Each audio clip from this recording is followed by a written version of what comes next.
Acredito que você, assim como eu, espera o ano todo para assistir a esses vídeos de melhores leituras do ano. Então estou aqui emocionada com a minha lista. Inclusive, eu não gravei no ano passado, eu não gravei melhores leituras de 2021. Eu acho que eu vou gravar sim, porque merece estar aqui. Afinal de contas, esse ano eu reli muita coisa.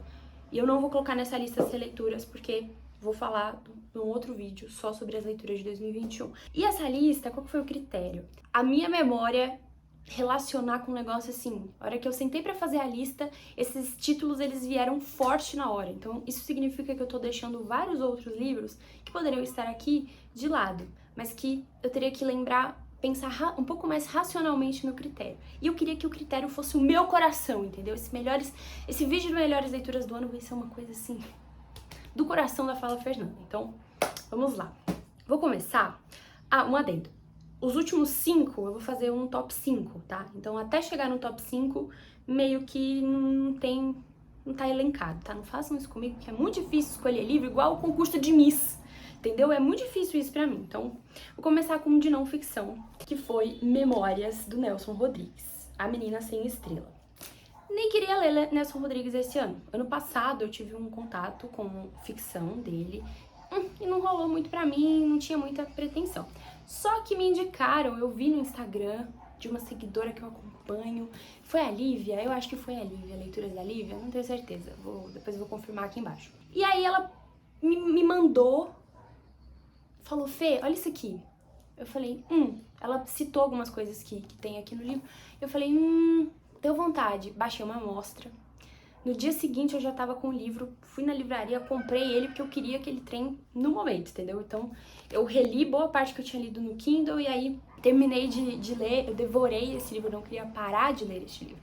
Porque aqui Nelson Rodrigues, ele fala sobre a vida dele, as memórias dele, da infância, dos familiares. Ele teve umas histórias trágicas, assim, com família, de irmãos que ele perdeu e tal. Casamento, de livros que ele leu, que escreveu, do trabalho dele. E é aquela vibe caótica Nelson Rodrigues. O que eu acho mais interessante é que ele consegue ser extremamente poético e emocionante e ao mesmo tempo cru naquilo que ele descreve, sabe? Então foi uma experiência de leitura bem peculiar e bastante marcante pra mim. Eu quero reler esse livro e é um daqueles livros que, sabe, você tá assim num dia mais ou menos, aí você fala, ai, peraí, deixa eu dar uma olhada nisso aqui, deixa eu relembrar, né? Relembrar é viver. Então tem várias frases, várias coisas aqui que eu falei, gente, foi uma reconexão, assim, uma coisa mais forte. E ele é um ótimo livro para dar de presente, ele faltou no vídeo de livros para dar de presente, mas foi um livro que eu gostei demais. Quero ler mais não ficção do Nelson Rodrigues, com certeza. Outro livro de não ficção, que foi um lançamento desse ano, é esse aqui. Do que é feita a maçã, do Amos Oz. Esse livro foi lançado, a gente recebe e-mail, né, da editora com lançamento e tal. Falei, interessante isso aqui, que eu adoro livros de papos, assim, de crônicas, aqui são 6 conversas sobre amor, culpa e outros prazeres, inclusive livros. Então, quando envolve papo de pessoas interessantes falando sobre o universo, a vida e tudo mais, a chance de eu me interessar é muitíssimo grande. E aí, mais um livro nessa vibe que você senta e aquilo te puxa pra dentro, sabe? Te cativa mesmo, te alcança. Então nós temos realmente eles falando, o Amos Oz, que é um escritor, ele é israelense, se eu não me engano, mas ele tem vários livros super bem elogiados, premiados, né? Tem alguns dele aqui, ali em cima. E ele vai conversar com a editora dele nesse livro, então tá tudo transcrito aqui. E é um livro muito sensível, é um livro para pessoas interessantes. E aqui tem uma parte que é a minha favorita, que ele fala sobre a curiosidade. Nossa, eu abri na página sem querer. A curiosidade é uma mina de ouro sensorial. É também uma qualidade erótica maravilhosa. Curiosidade. Então são tantas passagens que eu falo, meu Deus, Amos Oz, eu não tinha parado pra pensar nisso. Sabe coisas que estão colocadas ali que ele conseguiu pegar a impressão, cristalizar numa frase extremamente inteligente, escrita de modo inteligente, e você lê aquilo e você fala, gente, eu nunca teria conseguido falar dessa forma, mas eu concordo, sabe? Eu sinto isso também. Então, uma delícia. Eu não queria parar esse livro, tanto é que a maior parte dele tá marcada com lápis. Eu li esse livro na academia, eu li esse livro deitada na cama, já quase dormindo, sem óculos. Eu só queria saber dele. Então, É um baita livro, foi um dos melhores do ano, sem dúvidas. Isso aqui não podia faltar biografia, né? Fala Fernanda sem biografia não é Fala Fernanda. Dostoiévski, Vida e Obra, do Stefan Zweig, que é um autor que eu amo, falando de Dostoiévski, que é um autor que eu amo. Tinha como dar errado? Talvez. Mas o que temos aqui? É um livro tão pequenininho, a biografia do autor. Só que, na minha impressão, o Stefan Zweig consegue colocar aqui o suco, a essência da vibe muito, muito, muito caótica, desesperadora e todos os adjetivos envolvendo essas coisas possíveis num livro de 140 e poucas páginas. Eu fiquei atormentada, tá? Depois dessa leitura. Eu li esse livro em umas 2 semanas, do tanto assim que, ó, eu lia e me dava até às vezes um mal-estar, porque parece que a gente entra na cabeça do Dostoiévski. E essa experiência especificamente eu acho baita interessante para quem se interessa pelos livros do Dostô, para quem já leu os livros do Dostô, porque é uma imersão mesmo. A gente consegue entender mais da vida dele, do comportamento dele, de como as coisas afetaram, né, os acontecimentos afetaram a biografia dele, né, assim, essa coisa da narrativa da vida dele, e como isso afetou os livros, por isso que é Vida e Obra. Então, nossa, quando eu fui falar do Dostoiévski no Clube do Livro, eu usei esse livro para fazer uma live de abertura, né? Então eu coloquei várias frases e o pessoal também ficou assim, aquele modo fritação. E não por acaso eu selecionei ele para entrar como uma leitura bônus do meu clube de leitura agora em 2023, no primeiro semestre. Porque isso aqui, para Dostoiévski lovers, é simplesmente indispensável, tá? E não se assuste não. Não se empolgue por ele ser tão pequenininho assim, porque você não vai ler esse livro numa sentada. Esse livro é de deixar qualquer cabeça meio atordoada, tá? Já te aviso antes. E falando em Dostoiévski, temos isso aqui.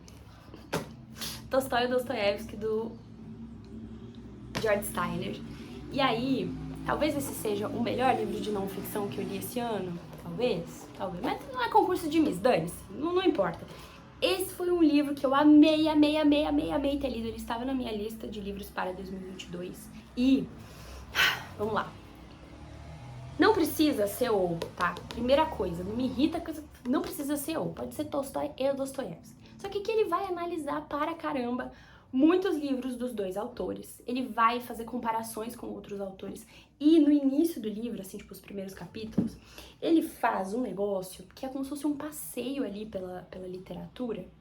E ele te explica muitas coisas sobre como esses dois autores estão inseridos na fila do pão da literatura. E ele te dá uma bagagem para você analisar também, que é uma coisa que você termina de ler esse livro um tanto mais inteligente, um tanto mais cheio de referências, e eu acho isso tão incrível. Nossa. Eu lia, relia, voltava.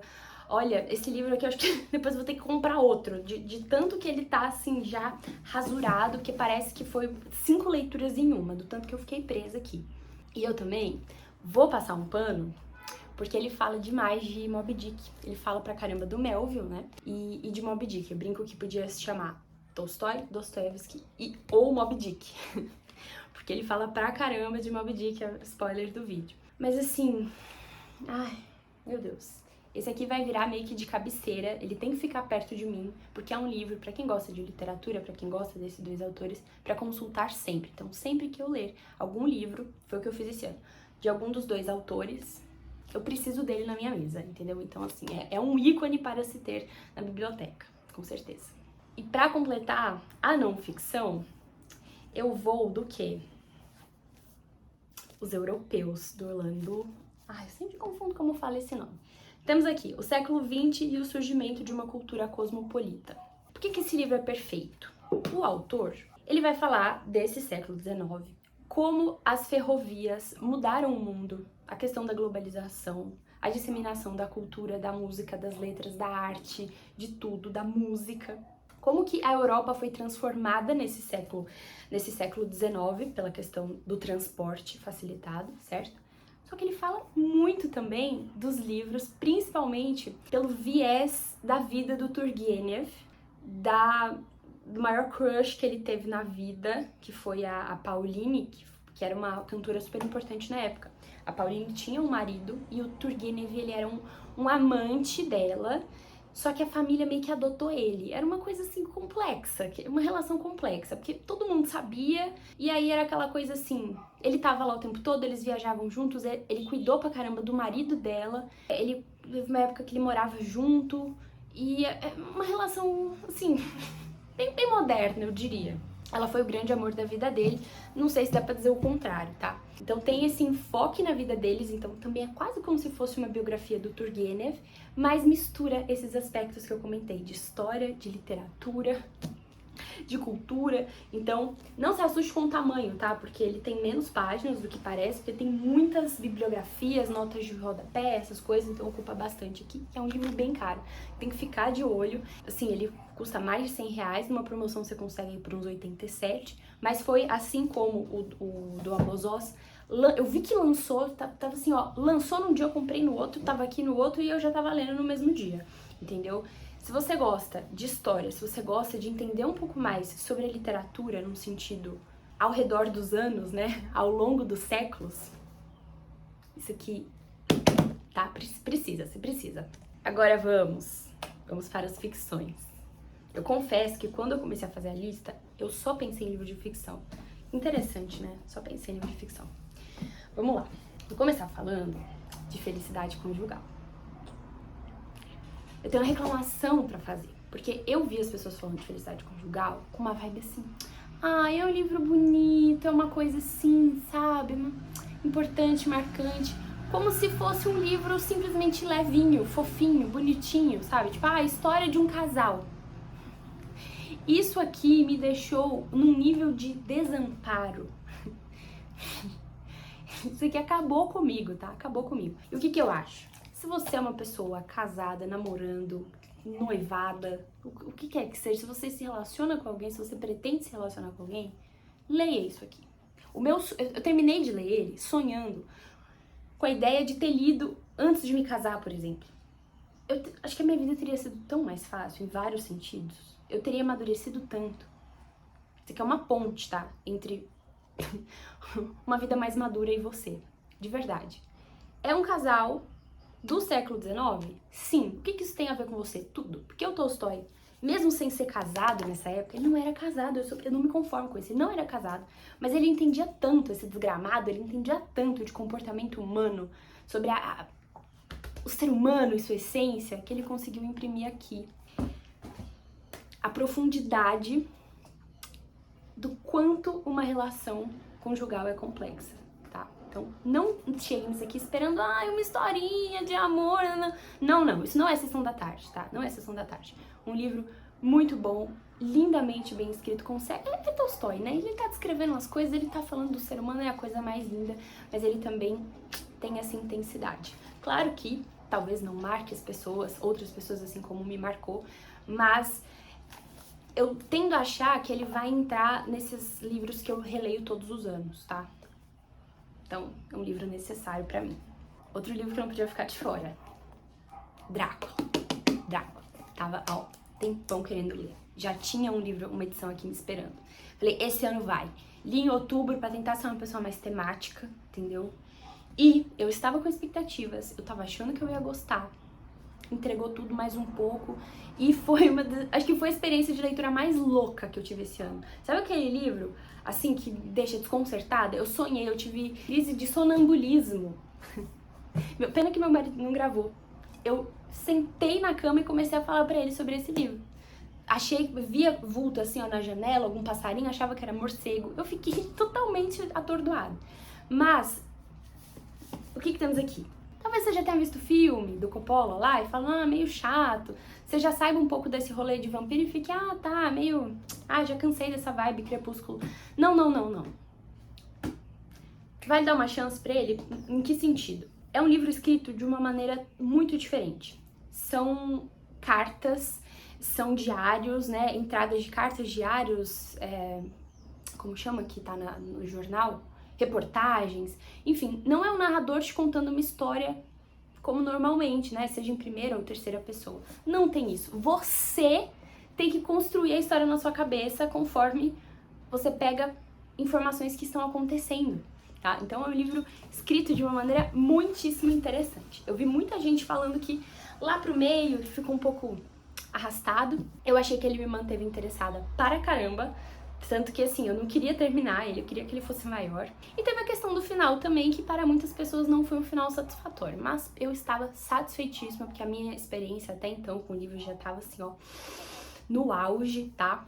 Se você tem interesse, se você gosta de livros, assim, essa vibe um pouco mais terror, e ele não é terror, mas eu achei que essa coisa do psicológico, da descrição, a forma como o ambiente é descrito, a forma como o Drácula é descrito, tudo isso me... Eu não fiquei só assim, ah, tá, nossa, um vampiro, ah, mordeu o pescoço, Não. Foi realmente um livro muito bom e não por acaso. Eu vou reler em 2023, coloquei no meu clube de leitura no segundo semestre, entendeu? Então, não vejo a hora, porque é um dos livros que eu falei, assim, deve ser um dos mais legais de discutir com outras pessoas, porque são tantos detalhes, são tantas camadas, são tantas coisas. Muito bom. Aí... Ai, gente, chegou o top 3, é isso? Não, ainda não. Já vamos para o... Cadê? Pronto. Ai, o caos. Temos aqui... Esse foi o quinto, tá? Top 5. E temos aqui outros 4, evidentemente. Vai ser muito difícil fazer isso. Mas, então, o top 4... Conde de Monte Cristo, eu peguei só o primeiro tomo, porque, né, gente, vocês têm dó da minha tendinite aqui em informação. Conde de Monte Cristo é um daqueles livros que eu não esperava nada. Eu nem tinha tanta vontade de ler, eu achava que seria só um novelão. Só um novelão. Eu paguei a língua, gente. Eu paguei a língua porque eu comecei falando assim, desgostar eu acho que eu não vou, mas vamos ver se ele me surpreende. A nível de experiência, assim, aquela coisa que você fica pensando nos personagens, que você se envolve, que você queria entrar na história, que você queria abraçar, que você queria fazer... Esse aqui, nesse aspecto, teria sido o top 1. Uma experiência muito especial. Esse livro me envolveu tanto, o do Mar me emocionou tanto. Ele realmente conseguiu tirar as lagriminhas aí de mim, o que não é muito comum enquanto eu tô lendo. A história, os detalhes, a gente sabe que ele ganhava por página, né, por quantidade. Então ele encheu um monte de coisa aqui. Mas eu não fiquei, assim, achando um livro prolixo, um livro assim, ah, tá, podia ter 500 páginas a menos. Não fiquei achando isso, tá? É uma aventura, é uma história, assim, como eu posso dizer? Você não pode esperar uma coisa realmente extraordinária, não é isso. Mas a nível de história, de desenvolvimento de personagens, referências literárias, mitológicas, filosóficas, históricas. E nessa edição da Zahara aqui, também sensacional, porque tem muitas notas. Ai, foi uma experiência de leitura. E o cheiro desse livro, sem condições. Conde de Monte Cristo é um livro que eu com certeza vou querer reler daqui a um tempo. Que eu tenho o maior carinho, sabe? Marcou meu ano de uma maneira muito boa. Então eu amei demais. Entrou pro listão dos favoritos da vida, sem dúvidas. Top 3 agora. Ai, meu Deus. Essa altura do campeonato, quem me acompanha lá no Instagram, acho que já sabe, tá? Mas, vamos lá. Top 3. Noites Brancas, do Dostoiévski. Outra reclamação que eu tenho pra fazer. Falam desse livro como se ele fosse também... De certa forma, ele é um dos mais leves do Dostoiévski. Claro, comparado com Crime e Castigo, com Memórias do Subsolo, com os Irmãos Karamazov, enfim, com vários outros, a temática dele é de fato mais leve. Mas o negócio da crise existencial que ele te provoca, da catarse espiritual que ele te provoca, não tem nada leve, tá? É uma história de um cara. Vamos colocar assim... Esse ano eu li vários livros com essa temática do homem supérfluo, né? Inclusive o homem supérfluo, ele poderia estar aqui, com certeza poderia, do Turgenev. Mas ele não entrou. Paciência, vamos falar disso no próximo vídeo. Então a gente tem esse homem sonhador, esse homem que vive no mundo das ideias, esse homem que ele, sabe, ele tá ali preso na cabeça dele, parado no tempo, focado em ideais, em sonhos. Ele conhece uma menina, uma moça se apaixona por ela. E esse é o auge do livro, vamos dizer assim. É só isso. Mas quando a gente para analisar, para trazer isso para uma coisa mais próxima, sabe? Da nossa forma de lidar com a vida, de lidar com tudo, com o nosso tempo, com a nossa vida, com as pessoas que estão à nossa volta, Ele vai fundo. E quanto mais eu conversava sobre ele, quanto mais eu analisava, mais coisa eu tirava, sabe? Então ele ficou pra mim num looping infinito. E mesmo depois, assim que eu terminei a leitura, eu já tinha amado. Mas foram passando os dias, eu fui conversando, fui falando, fui pesquisando sobre ele. Ele cresceu, mas ele cresceu tanto que ele parece que ficou assim, desse tamanho, entendeu? Tanto que ele cresceu na minha cabeça, no meu coração. Eu amei demais esse livro. Não comece ele achando que é só uma historinha leve do Dostoiévski, por favor. Segundo lugar. Ai, que difícil, eu não gosto disso. Tá, vocês gostam, então eu vou fazer. Oblomov. Esses dias eu falei dele no Instagram, relembrando, e teve uma seguidora que falou assim: nossa, que ranço desse personagem nesse livro. O cara é a procrastinação em forma de personagem, ele tem preguiça de ter preguiça, até disso ele é capaz. Realmente, Oblomov é esse personagem inerte, esse personagem também tá dentro dessa temática do homem supérfluo, que o Turgenev inaugura. Ele te irrita porque você consegue ver a falta de ação, você consegue ver a falta de tudo na vida dele, a falta de tudo. E a sobra dessa preguiça, dessa falta de energia, sabe? Só que esse livro, se ele não te der uma corda pra vida extremamente forte, eu não chamo Fernanda, entendeu? Eu gostei de tudo nele, eu gostei de tudo. É outro livro que eu também não acho que... Às vezes eu vi comentários assim, tipo, podia ter menos páginas, achei prolixo. Não, porque ele precisa te colocar na cabeça do Oblomov. Ele precisa te fazer sentir o que o personagem tá sentindo. Isso não é confortável, essa é a questão do livro. Ele te desconforta, ele te incomoda, ele vai fundo. E aí você percebe em que parâmetro você está distante dele ou não. Porque é muito fácil julgar o Oblomov, sabe? Aí você começa a pensar, ixi, ele realmente tá colocado aqui num lugar muito caricato, realmente. Mas quando a gente, igual o Homem do Subsolo, eu não vou falar dele nesse vídeo não, mas igual o Memórias do Subsolo, parece muito caricato, mas também encosta na gente de um jeito que a gente vai prestar atenção depois. E me parece que ele é uma vibe quase como se fosse um romance de formação, que a gente consegue ver muitos anos da vida do Oblomov, e tem os personagens, tem uma mulher importante aqui nessa história, que é uma das minhas personagens favoritas da literatura, tem um amigo dele que é um alemão, tem toda essa questão simbolizada da Rússia em modernização, sabe, da Europa ali em questão com a Rússia.